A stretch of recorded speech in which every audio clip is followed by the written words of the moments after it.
All right, guys, how's it going? Well, you know I'm on my travels at the moment, so I'm not in my normal environment, and it makes it a little bit trickier to be updating you and working efficiently and things like that. Subsequently, I'm not updating my new YouTube channel, Golazo España, which is all about Spanish football news.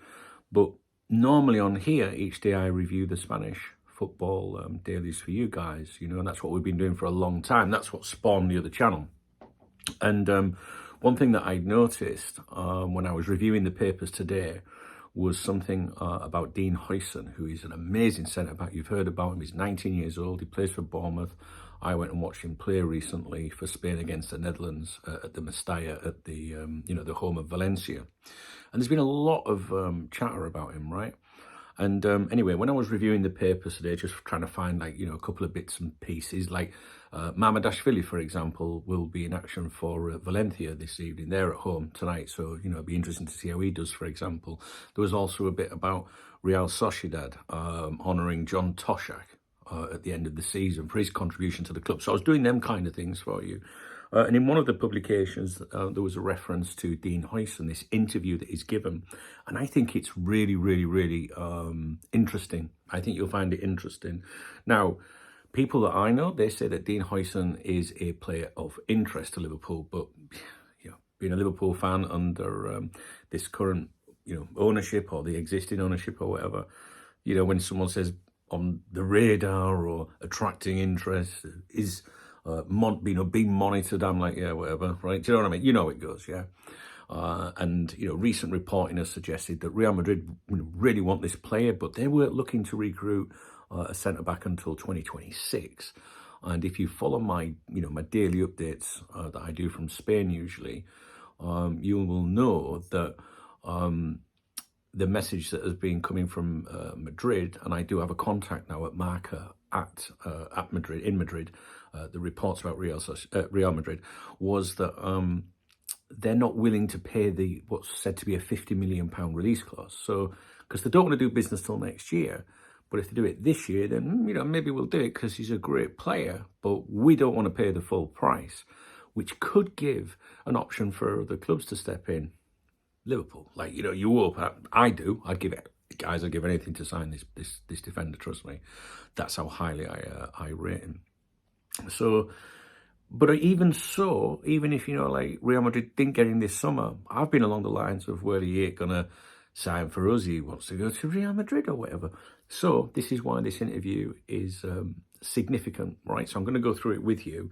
It wasn't in the press, but the press touched on the interview, and I found the original interview, and you will have seen references to it. But the only thing is, some of the publications, in Britain or whatever, they're only giving you bits of it. Now, for example, look at this. The Mirror, they ran a headline, Liverpool suffered blow as transfer target makes Real Madrid confession. And they write, Dean Huijsen has been linked with the summer move to Liverpool, but the Spain international has seemingly dealt a transfer blow to the Reds when quizzed about his future.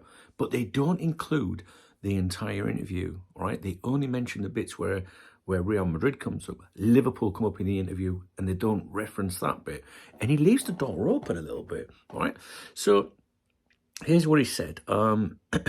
He was interviewed with Edu Aguirre on a program called Los Amigos de Edu, which is, I assume that's the friends of Edu, right? Now, during the interview, he discussed topics such as his decision to play for Spain and how he deals with constant rumours about his future. And here are his responses. So the question, or the statement to him, the man of the moment. I don't know, you tell me. How are you handling all the rumours? In general, I don't read anything. Maybe a friend will send me something, but I don't read anything. I just keep working. You have to stay humble. But something must reach you. Yes, it does, but we've got 7 matches left, so we have to keep going. At Bournemouth, of course. Who keeps your feet on the ground? Your mum? Your dad? Both a bit. My dad played football too, so he knows the mistakes you can make. And my mum, like a mother, teaching you a bit. So much talk about Madrid. Now, this is what some of the tabloids have picked up on, right? And this sort of stuff. It means I'm doing well, but I don't focus on that, the interest from Madrid. If you want to know something, you'll have to speak with my dad, right, who looks after his affairs. How do you remember your childhood? I had a very good childhood. I have fun with my family. They're my parents and I get along with them. On Christmas Eve, I'd wear a suit, put the Malaga badge on it and place the ball at my feet for the photo. I'm still a Malaga fan, but I was completely crazy about it back then. So he was born in the Netherlands. He moved to Spain when he was 5, right? And he debuted for Spain against the Netherlands recently. And he was harassed, continued. He was outstanding, guys. He really was. You will know this if you follow my content. What we were like as a child playing. As a kid, I was the best. But then I grew 18 centimetres during my youth years, and it was a bit harder with coordination. There's a joke in there somewhere. Then, as a cadet, I made the leap in level and became myself again. Have you always been a defender? Now, those of you that follow my daily updates know that he wasn't always a defender. Let's see what he says. Since I was 9, I was playing for my local team and played as a forward because my dad wanted me to. Then I switched to centre-back. I did well and Malaga signed me. Would you like to return to Malaga? I'd love to. I always say that at the end of my career, if I can, it would be a dream.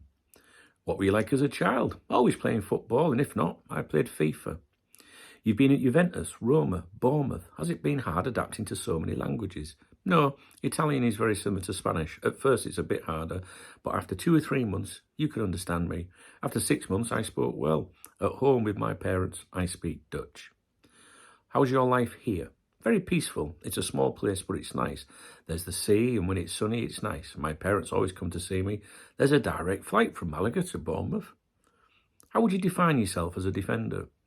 I always say everything can improve, but I think I do well with the ball and defensively too. I'm choosing Spain. I played for Holland since I was 16 and I didn't have a Spanish passport. I started the process, but it didn't arrive. The federation called me and gave me an expedited passport. I told my dad when I was 15 or 16 that I wanted to play for Spain. But I didn't have a passport and he told me to play for Holland. In the meantime, it was good for people to see me and for me to learn. My dad understands me, supports me and believes that if he had been in my shoes, he would have done the same. If Spain doesn't call me, I'll still be Spanish. Even in 10 years, even if they don't call, I want to remain Spanish. I don't want to play for another country. How was the call-up to the senior team? So this is talking about his call-ups. You know, recently he got called up through injury, actually. He wasn't in the initial team. It was for the UEFA Nations League.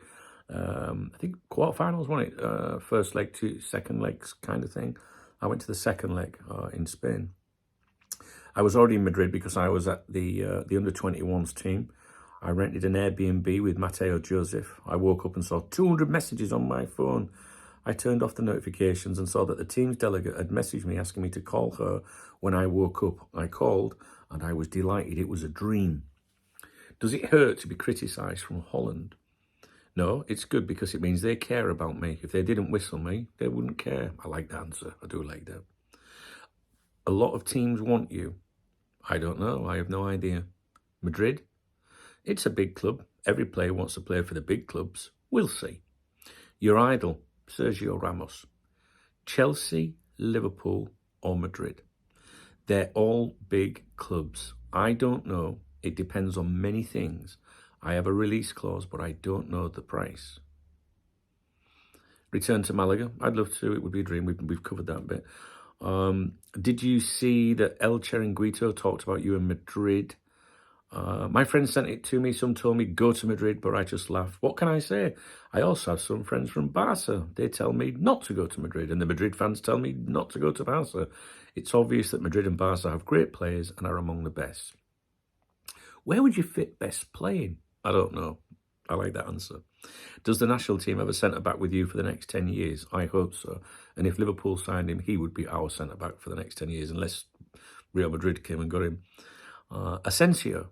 And he said he's a very good player, great guy. There's good vibe between teammates. Now, this is the bit what the Twitter twats and the aggregators have spun a bit about, trying to make out this was recent, and recent as in the last few weeks, months.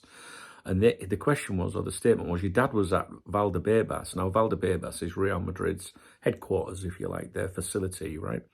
And he said, yes, but when I was 16, he was checking out the facilities a bit. And just remember that, because these people online, they've manipulated it a bit to make it sound like it was recent. Oh, Liverpool can't be interested. His dad was there recently, meaning last few months or something. Trust me, I can't remember what it was, but I remember mentioning this to you. What's Mourinho like? He's one of the greatest managers in football history. He took care of me, told me if I needed anything in Rome to message him, if I needed a tour, a restaurant. I arrived there when I was 18. He had experience and wanted to help me. Do you like Ancelotti? Interesting. You've got to think about this answer because there's possibly an opening at Real Madrid. But Ancelotti might not be there anyway, so we'll have to see on that one. But he says, yeah, he's a great coach. He's at Madrid for a reason. The managers at big clubs deserve credit. Yamal or Vinicius. Both are very good. I couldn't choose. Yamal is a great kid. He enjoys himself, plays football, and he's doing really well. There's a great atmosphere in the Spanish national team, sorry. I think we're doing things well. What other centre-backs do you like apart from Ramos?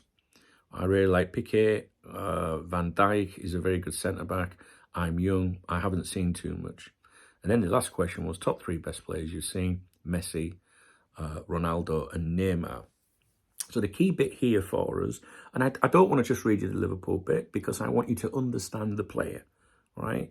It's no good just picking out the bits that you want to get interaction, engagement, you know what I mean? Like people just log on for 2 minutes. No, fuck that. What we do here on this channel, as people will know, is we go over everything because that's when you learn about, as Brendan Rodgers would say, the character of somebody, right? So it's all important things about family, interests, how they think, right? It's no good just listening to one line and going, oh, I mentioned Liverpool. Do you know what I mean?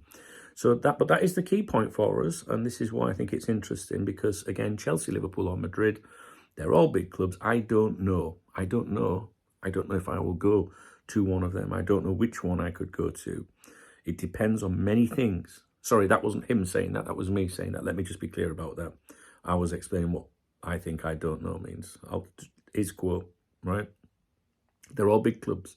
I don't know. It depends on many things. I have a release clause, but I don't know the price.